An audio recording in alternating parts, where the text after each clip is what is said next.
Alright guys, today we are going to make French baguettes. Quite easy, but time consuming because just like the French, it has to rest. Alright, so in case you didn't know, your yeast packets do have an expiration date on them and it's right along this edge. Mine's January of 2028. So always make sure you check for that, especially if you know it's been in your cabinet a while. So just take one rapid rise. There is no sugar in this. Alright, so that's good for some of you. No sugar in this whatsoever. In fact, it's very minimal. It's nothing but water, yeast, salt, and flour. An all-purpose flour. So,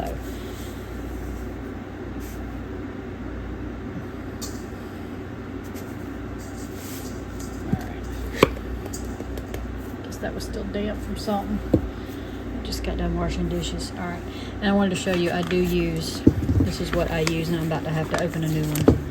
I buy unbleached all-purpose, and I keep it in this airtight container because it's easy for me to pull out and work with, and it's I don't have to worry about weevils and stuff. Alright, so we need 6 cups. So I'll be counting for quite a few, so I might actually pause it for you because this is a half cup, so that's half. 1. Alright, so I'm going to pause it while I put the other 5. Alright, so I got my 6 cups in here. And I have actually never made French baguettes. This is something that my daughter usually makes all the time. And my husband wanted us to have a bake-off and each one do it and not tell him who made what and taste them, but we never did do that, and he wanted me to make him some baguettes, so I'm making it without having a bake-off. And I'm not going to proof my yeast this time. I'm just gonna do it. So there's absolutely no kneading involved here. Alright, all you do is mix it until it comes together. I'm gonna mix this up a little bit first. Now I'm sorry, that was 1 packet of yeast, or you can use 2 teaspoons. Now the packet is 2 1/4 teaspoons, but I didn't particularly worry about that being slightly over. I don't think it's a big deal. And then you want 2 1/4 cups of warm water. My water is 105 now.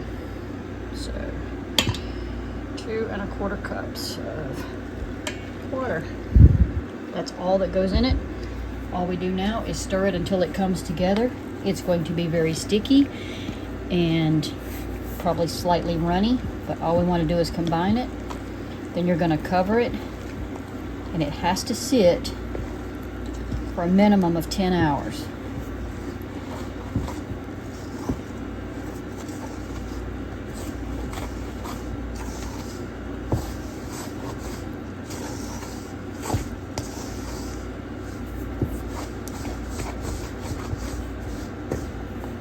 This actually seems a little bit dry to me, but what do I know?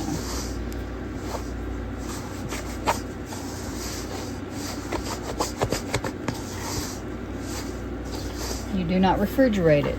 You leave it at room temp for the 10 hours, covered. I will end up putting mine in my oven. And then in the morning, you will shape it into loaves. Now my daughter's recipe bakes them right away. I'm actually not using her recipe. I'm using one that I found on my own. So in the morning, we will shape it into loaves. And I thought mine said to let it sit. I'll have to look at that again, but I thought it said to let it sit for a little bit before you actually bake it. Hers says to bake right away, so I don't know. I'll let you know about that part. But you can leave it kind of gnarly and rugged looking. You don't have to make it pretty.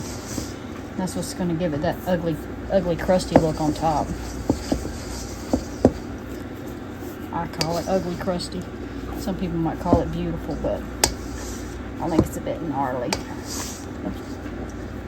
Alright, but we also don't want flour pockets either, so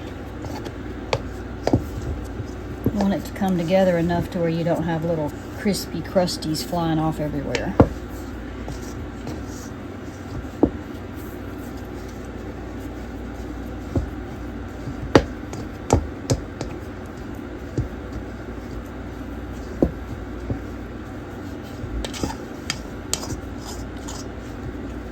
I actually kept asking my daughter to send me her recipe. I was just going to do it my way, and she never did, so I just found my own. Alright, so I'm going to get this off here. Cover it with either saran wrap or towel, or if you have a lid with a bowl, you could try that. I don't know if it would, I mean, it would only rise so much and then it would stop at the lid, so I guess that wouldn't be too bad. Alright, that's it, and it won't feel like it to you, but I'll see you in the morning. Alright, it's time to shape our baguettes. This is what we have. It looks a little gnarly. Not what I'm used to with bread, because I'm used to having a nice slick dough ball. But this is what we're working with.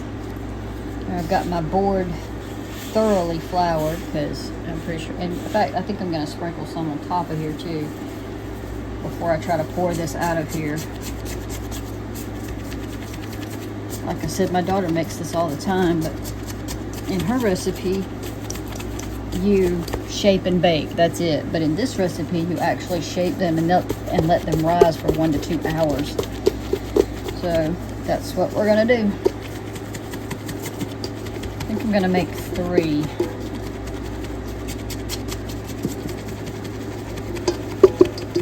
It's not really stuck. I'm just doing this because, well, I don't like to waste hardly anything, so I'm trying to get all of that out of there.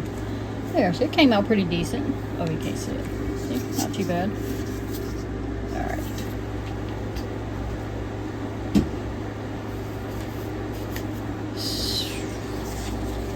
So you don't really need and do all of that with this. So what I'm going to do is kind of get that flour on all of the top surface so that I can easily cut it.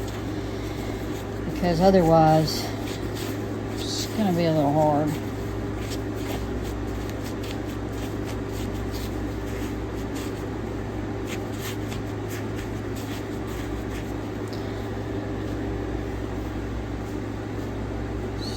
Middle's fatter, so I'm going to make the ends come in further than the... Alright, and then this, maybe like that.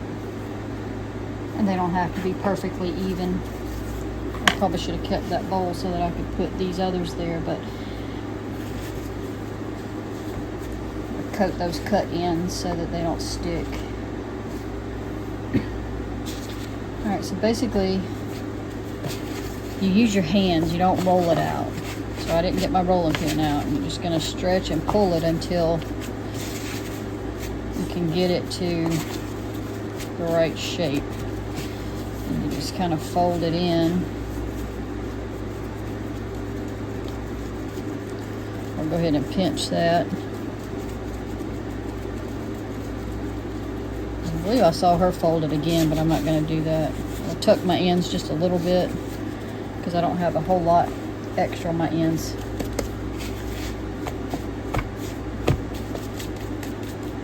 It's actually easier to work with than I thought it was going to be. Probably because of the generous flour in here. Alright.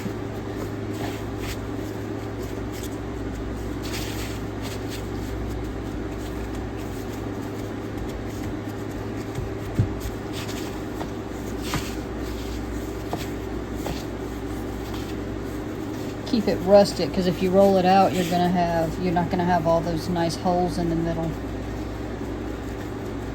I may not have the holes anyway. I don't know. I've never made this, but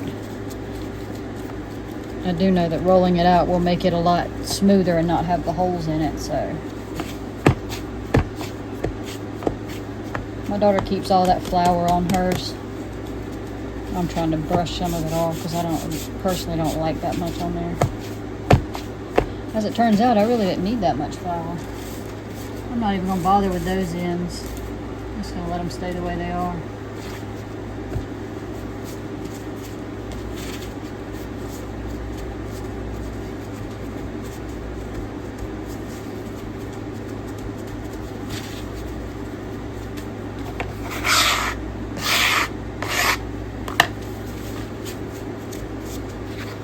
This must have been the really top part, because there's a bunch of little craggy bits there.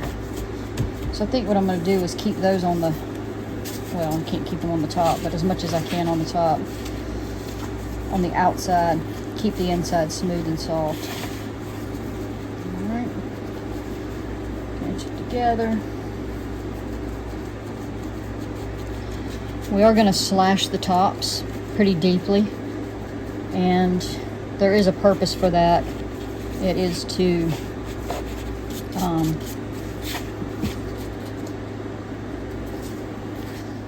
it's to release any trapped air that rises to the top, because if not, it can make the top of your bread just kind of explode out.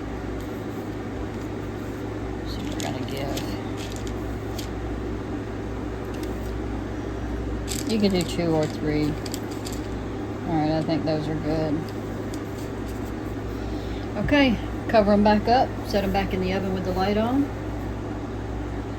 and we'll be ready to bake a little later. Alright, my oven is preheating to 450. I have boiled 2 cups of water and put it in a cake pan. It's going to go on the second shelf here.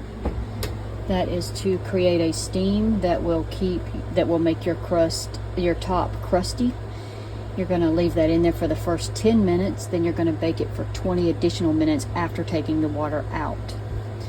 Here are my baguettes, and they are just waiting to go in. So as soon as that preheats, they will go in the oven, and then after 10 minutes the water comes out, and then they bake for 20 more. So I'll see you when they're done. Alright, fresh out of the oven. I'll cut one open in just a moment. I'll let them cool off a little bit, but they look good. Daddy, eat. On my way.